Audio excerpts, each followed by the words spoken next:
Get into CM Punk, Seth Rollins, Roman Reigns, Night 1, WrestleMania.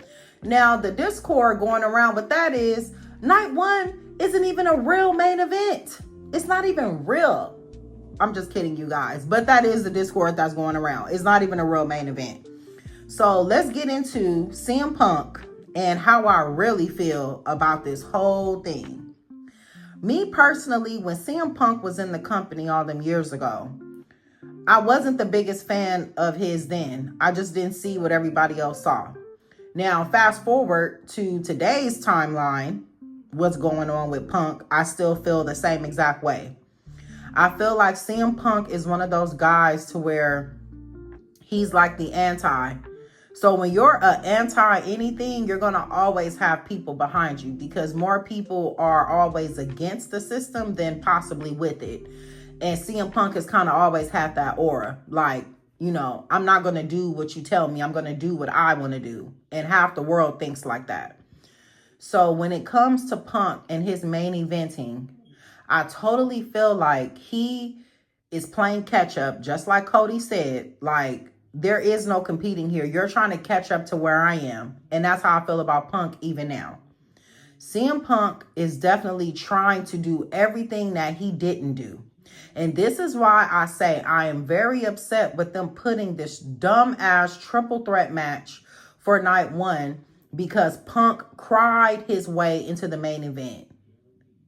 When, if you want my honest opinion, this is why you don't leave a company like WWE. Because then when you come back, you are expected to be placed in the same main event scene that you left. Okay? This man left WWE for whatever reasons that he say he left is not important. Whatever he say he left. Now he comes back. He's old. As he says himself, he's old. And now he's trying to do everything that he can do before he possibly put his boots down. And that is what's so disheartening about this situation. I am 1,000% behind Jey USO because we have seen Jey USO's elevation, okay, from tag team specialist to now this main event guy. And how people are talking about, oh, CM Punk deserves this. He deserves to be in the main event. Why? Really ask yourself why. WWE has been doing fairly well without CM Punk, and they will continue to do well with or without him. CM Punk cried his way into the main event, like Rocky used to say, the Cody crybabies. We have the CM Punk crybabies. That's what I call them. You guys, whoever is on CM Punk's side are CM Punk crybabies. When if you really just take a step back and you look at the situation, this man said F you to all of the fans when he left because he didn't like the guy in charge. He didn't like how he was being treated. He didn't like this or he didn't like that. So he left. You think he cared about the fans? You guys chanting this man's name for 10 years. You think that he thought about that when he left? No, he didn't. He got on. But then when you have people like the Roman Reigns, the Seth Rollins, and the Jey USO who stuck it out, we saw their failures on TV, live TV. Roman can't get rid of the big dog. We all had to go through that atrocious booking. Let's talk about the Usos. The Brother Samoa. Remember when they was doing that? The face paint, the yelling, the chanting. We had to live through that before we got to the Uso Penitentiary. We had to live that. Seth Rollins was so many reiterations of himself before he reached his full form, which is this version of himself that we see now. All these men failed on TV. They never left. And this is why I will never be on CM Punk's side. And I don't know how anybody else with eyes can't see that. Jey USO was just talking about how he sat in catering with nothing to do at a point. And he thugged it out. This is what happens when you stay put and you let your talent, your work speak for itself. This is why I'm so behind Jey USO, because he may not be an anti-guy and he's with the system, but at the same time, he worked hard to get to where he is. And you have somebody like CM Punk who comes back after over 10 years of being gone, trashing the company, trashing everybody who works there. And now it's just, oh, this is a fabulous place to work. I would have never left if it was like this 10 years ago. Like, Punk, shut up. That's literally what I think about him. Like, you bitched back then when you couldn't get your way. Now today, you cry to get your way. When I am 10 toes down for CM Punk does not deserve to main event because you left. Even with Cody. Cody left and came back, but he didn't automatically get inserted into a main event picture. He had to work his way up to, getting the title, beating Roman, doing all of that. That was years in the making for him to do that.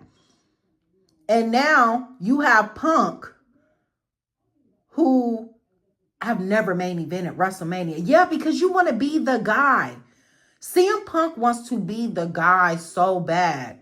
Roman single-handedly restored WWE with his whole bloodline. Nobody really gives him credit for that. I'm really glad that he mentioned that on SmackDown.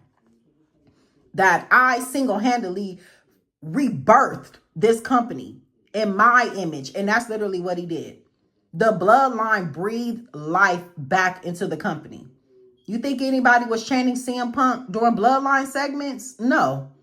You think they were chanting CM Punk, CM Punk when the bloodline was doing their thing? Nobody was thinking about that man. But fast forward to today's time. Now it's just, oh, he deserves it. He deserves it. No.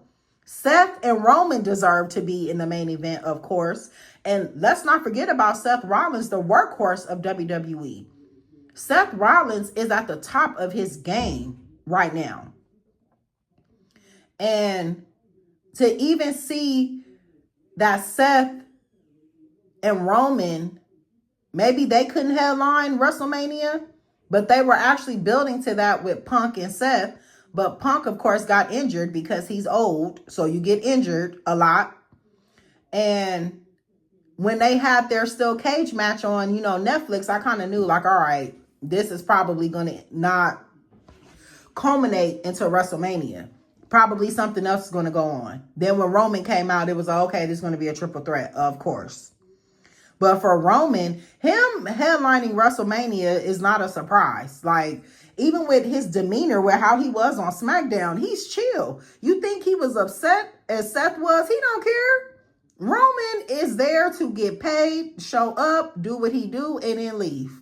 That is the aura that Roman gave off on SmackDown with, talking to CM Punk and Seth, because he already know you guys are here because of me.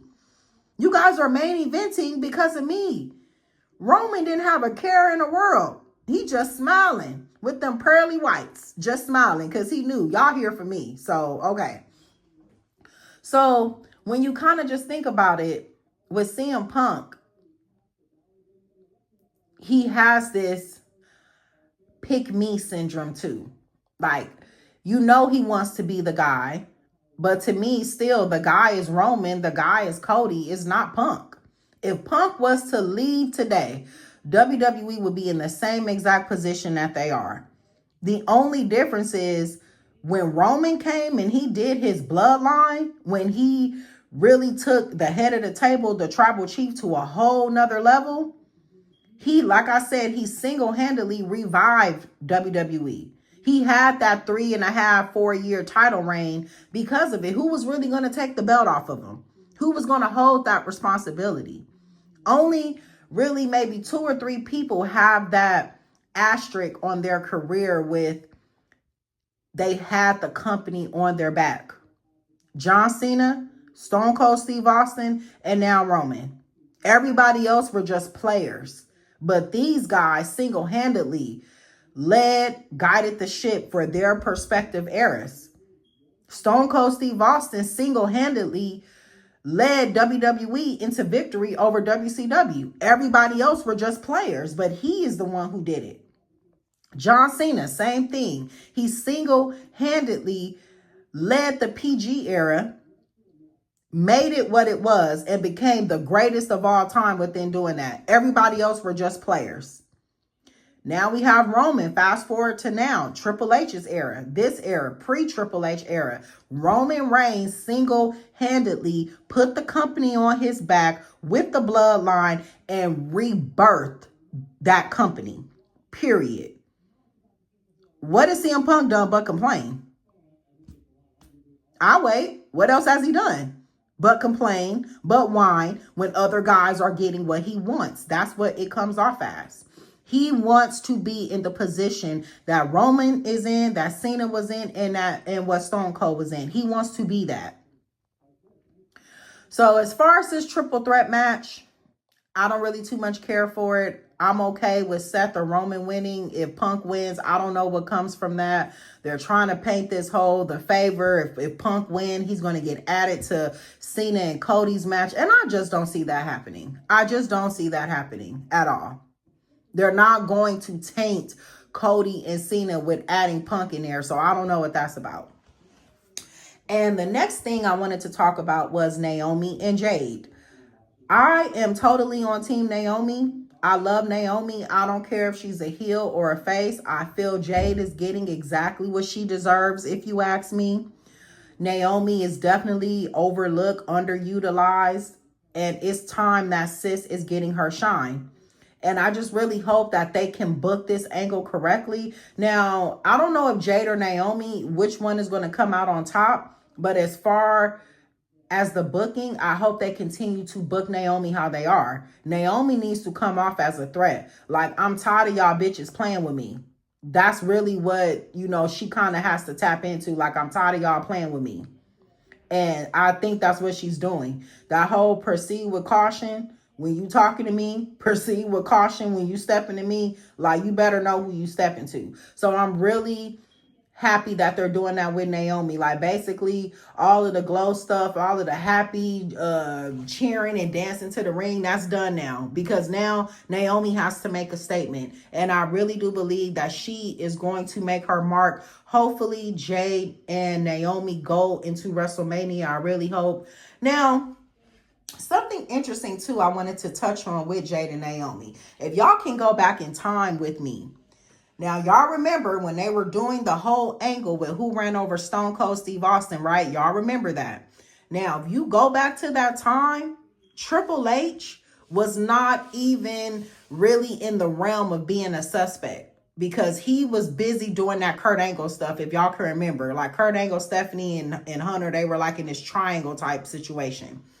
So when you go back and kind of look at how they wrote that storyline, Hunter was a face at the time. And Stone Cold, I mean, they were looking at so many other people, because like I say, how Vince was writing that, Hunter was not even considered a suspect, because like I say, the fans were getting into him because of how he was doing Kurt Angle. And when it was revealed that, oh, Hunter was actually the mastermind, like, I set this whole thing up, I really do think that's the same exact approach that they're taking with Bianca. If you notice, they have not mentioned how she felt about Naomi or Jade these last few weeks. Maybe these last 2 weeks that she's been doing her segments, they haven't mentioned it. Because now they're shifting focus to her going to WrestleMania. They're shifting focus to her doing X, Y, and Z. And that could be a red herring. I really do think Bianca is involved in this some way, shape, or form. I do think that Bianca is involved, and kind of keeping her separated, or kind of keeping her distance, because her involvement is kind of quieted down some. If you notice, a lot of people haven't talked about Bianca being involved. Is kind of like mid right now. So I definitely think that maybe the swerve will be Bianca was behind the whole thing. So I cannot wait to see how that unfolds after WrestleMania or during WrestleMania. We shall see. So I want you guys in the comments to let me know how you feel about Punk. How you guys feel about the triple threat, Seth being the workhorse, or about Naomi and Jade. Talk to me in the comments. Let me know. So don't forget to like, comment, and subscribe. And I will be back with another video once I watch Raw. Toodles.